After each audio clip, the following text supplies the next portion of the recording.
السلام علیکم ورحمۃ اللہ۔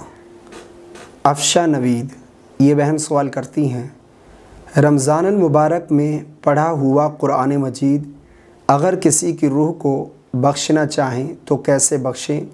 میں نے ایک مکمل قرآن مجید پڑھ لیا ہے، اس کا ثواب میں اپنی والدہ کی روح کو بخشنا چاہتی ہوں، بخشنے کا کیا طریقہ ہے؟ میری ضرور رہنمائی فرمائیں۔ بہن نے ایک بہت اچھا سوال پوچھا ہے۔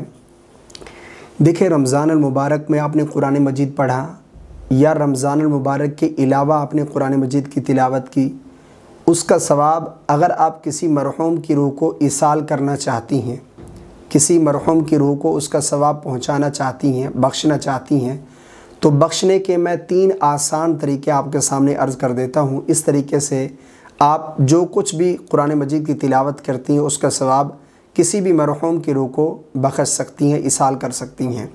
نمبر 1 پر قرآن مجید کی تلاوت کرنے سے پہلے، قرآن مجید پڑھنے سے پہلے آپ نے نیت کر لی کہ میں جو کچھ بھی پڑھ رہی ہوں اس کا ثواب میرے فلاں مرحوم کی روح کو پہنچ جائے، تو اللہ کی رحمت سے جتنا بھی آپ نے قرآن مجید پڑھا ہے اس کا ثواب اس مرحوم کی روح کو پہنچ جائے گا، اگر آپ نے پہلے نیت کر لی۔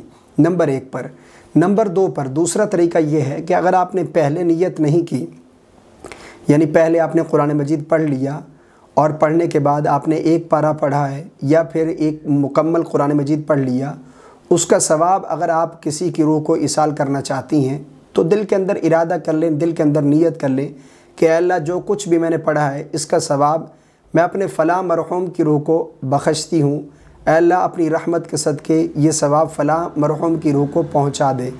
تو وہ جو قرآن مجید آپ نے پڑھا ہے اس پر جو آپ کو ثواب ملا ہے وہ ثواب اس مرحوم کی روح کو پہنچ جائے گا، پڑھنے کے بعد اگر آپ نے نیت کر لی۔ یہ 2 طریقے ہو گئے۔ اگر آپ دعائیہ کلمات کے ساتھ کسی کو ثواب بخشنا چاہتی ہیں، دعا مانگنے کا کیا طریقہ ہے وہ بھی یہاں پر میں عرض کر دیتا ہوں۔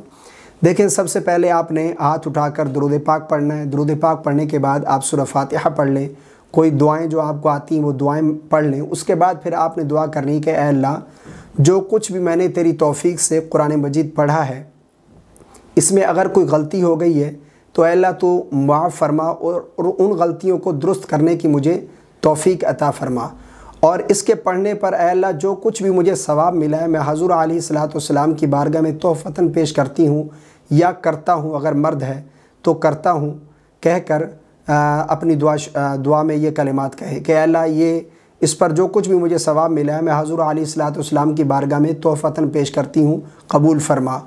اس کے بعد دعا کریں کہ اے اللہ جو کچھ بھی میں نے پڑھا ہے اس پر جو مجھے ثواب ملا ہے میں تمام مسلمانی کی روحوں کو ایصال کرتی ہوں یا کرتا ہوں، اے اللہ تو قبول فرما، تمام کو درجہ بدرجہ اس کا ثواب ان کی روحوں تک پہنچا۔ اس کے بعد پھر آپ نے دعا کرنی ہے خصوص بالخصوص، اے اللہ جس کے لیے آپ نے پڑھا ہے، یعنی والدہ کے لیے، والد کے لیے یا کسی رشتہ دار کے لیے، جس کے لیے بھی آپ نے پڑھا ہے اس کا نام ذکر کریں گے، اے اللہ میں نے فلاں کی روح کو اس کا ثواب خصوص بالخصوص بخشتی ہوں، اے اللہ تو اپنی رحمت سے اس کا ثواب فلاں کی روح کو پہنچا۔ اس کے بعد پھر آپ نے درود پاک پڑھ لینا ہے، پھر اپنی دعا مکمل کر لینی ہے۔ تو یہ مکمل میں نے قرآن مجید بخشنے کا 3 آسان طریقے آپ کے سامنے عرض کیے ہیں۔ پہلا طریقہ بالکل آسان ہے، دوسرا بھی بالکل آسان ہے، آپ نے نیت کر لینی ہے، اور تیسرا دعائیہ کلمات کے اعتبار سے اگر آپ بخشنا چاہیں تو اس طرح دعا بھی کر سکتے ہیں۔ امید کرتا ہوں آپ کو یہ تینوں طریقے بہت پسند آئے ہوں گے۔ اللہ تبارک و تعالی ہم سب کو عمل کی توفیق عطا فرمائے، آمین۔ السلام علیکم ورحمۃ اللہ۔